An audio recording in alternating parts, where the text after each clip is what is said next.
Hallelujah. स्वागत है दोस्तों आप सभी का हमारे इस YouTube चैनल पे। God bless you in the name of Jesus.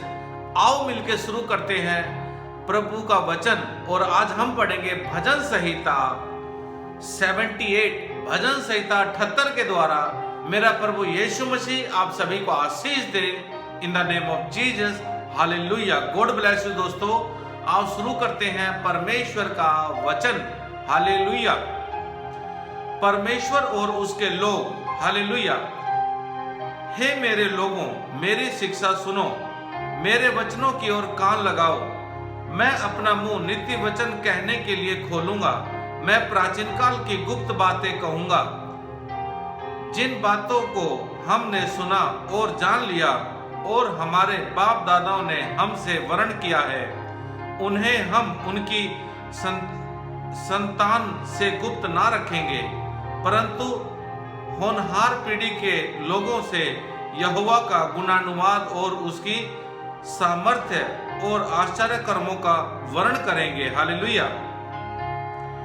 उसने तो याकूब में एक चितौनी ठहराई और इज़राइल में एक व्यवस्था चलाई, जिसके विषय उसने हमारे पितरों को आज्ञा दी कि तुम इन्हें अपने हालेलुया अपने अपने बाल बच्चों को बताना कि आने वाली पीढ़ी के लोग अर्थात जो बच्चे उत्पन्न होने वाले हैं वह हालेलुया इन्हें जाने और अपने अपने बाल बच्चों से इनका बखान करने में उद्धत हो, जिससे वे परमेश्वर का भरोसा रखें और परमेश्वर के बड़े कामों को भूल ना जाएं। हालेलुया।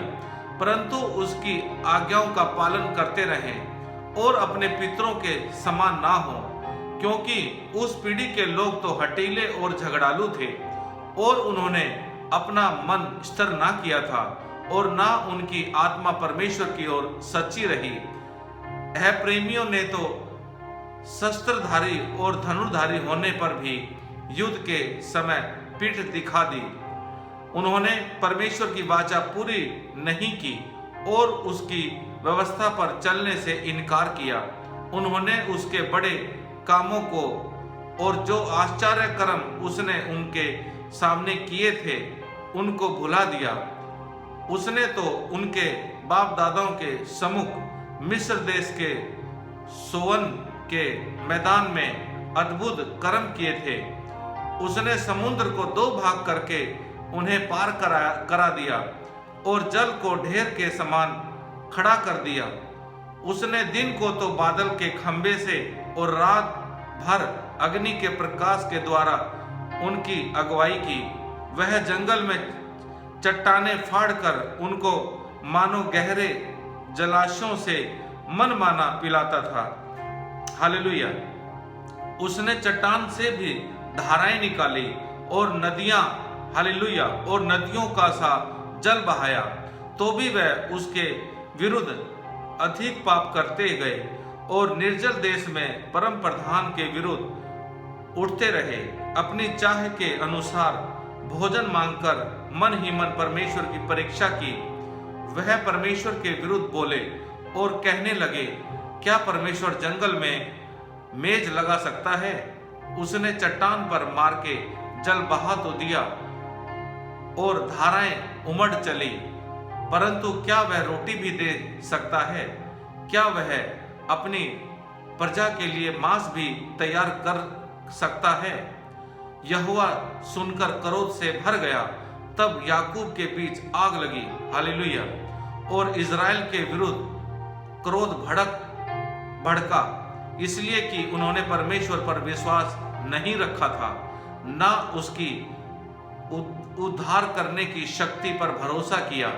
तो भी उसने आकाश को आज्ञा दी और स्वर्ग के द्वारों को खोला और उनके लिए खाने को मन्ना बरसाया और उन्हें स्वर्ग का अन्न दिया। मनुष्य को स्वर्गदूत की रोटी मिली। उसने उनको मनमाना भोजन दिया। उसने आकाश में पूर्वाई को चलाया और अपनी शक्ति से दक्षिणी बहाई और उनके लिए मांस धूल के समान बहुत बरसाया और समुद्र के बालू के समान अनगिनत पक्षी भेजे और उनकी छावनी के बीच में उनके निवासों के चारों ओर गिराए। वह खाकर अति तृप्त हुए और उसने उनकी कामना पूरी की। उनकी कामना बनी ही रही। उनका भोजन उनके मुंह ही में था कि परमेश्वर का क्रोध उन पर भड़का और उसने उनके हष्ट-पुष्टों को घात किया और इज़राइल के जानवरों को गिरा दिया। इतने पर भी वह और अधिक पाप करते गए और परमेश्वर के आश्चर्य कर्मों की प्रीति ना की।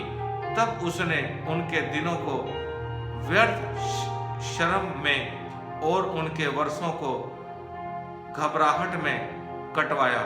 जब वह उन्हें घात करने लगा तब वह उसको पूछते थे और फिर कर परमेश्वर को यत्न से खोजते थे। उनको स्मरण आता था कि परमेश्वर हमारी चट्टान है और परम प्रधान परमेश्वर हमारा छुड़ाने वाला है। तो भी उन्होंने उसकी चापलूसी की।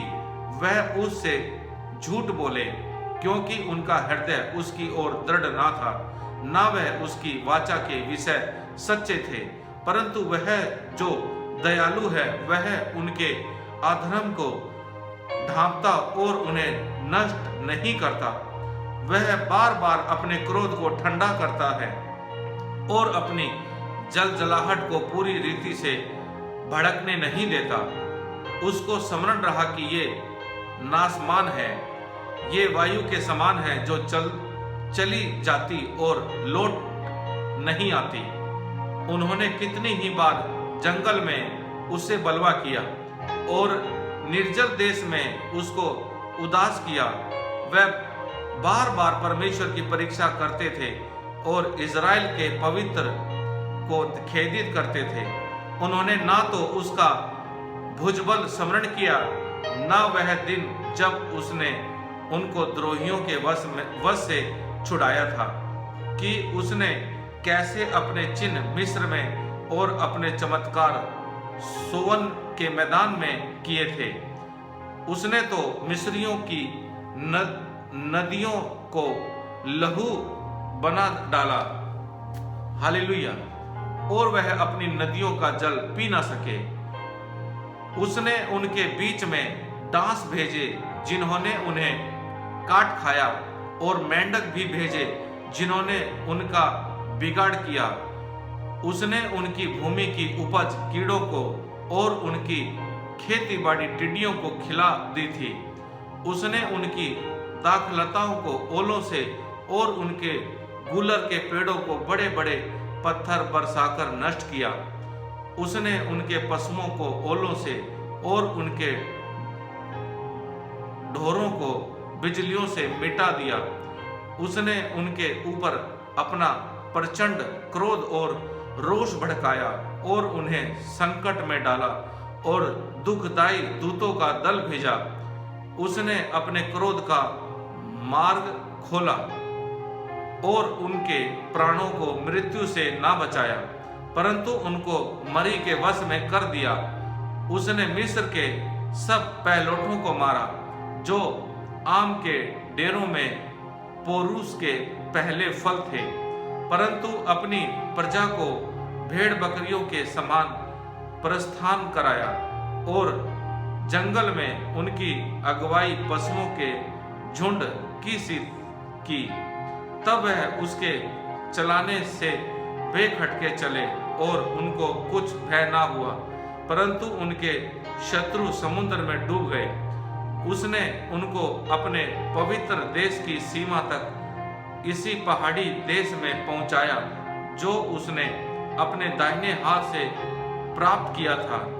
उसने उनके सामने से अन्य जातियों को भगा दिया और उनकी भूमि को डोरी से माप माप कर बांट दिया और इज़राइल के गोत्रों को उनके डेरों में बसाया।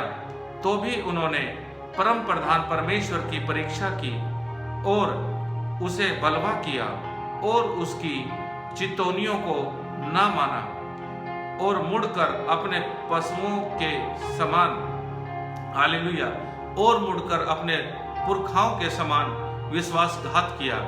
उन्होंने निकम्मे धनुष के समान धोखा दिया, क्योंकि उन्होंने ऊंचे स्थान बनाकर उसको रीस दिलाई और खुदी हुई मूर्तियों के द्वारा उसमें से जलन उपजाई। परमेश्वर सुनकर रोष से भर गया और उसने इज़राइल को बिल्कुल तज दिया। उसने शीलो के विनाश, हालेलुया, उसने शीलो के निवास अर्थात उस तंबू को जो उसने मनुष्यों के बीच खड़ा किया था त्याग दिया और अपनी सामर्थ को बंदवाई में जाने दिया और अपनी शोभा को द्रोहियों के वश में कर दिया। उसने अपनी प्रजा को तलवार से मरवा दिया और अपने निज भाग के विरुद्ध रोष से भर गया। उनके जवान आग से भस्म हुए और उनकी कुमारियों के विवाह के गीत ना गाए गए। उनके याचक तलवार से मारे गए और उनकी विधवाएं रोने ना पाई। तब प्रभु मानो नींद से चौंक उठा और ऐसे वीर के समान उठा जो दाख मधु पीकर ललकारता हो।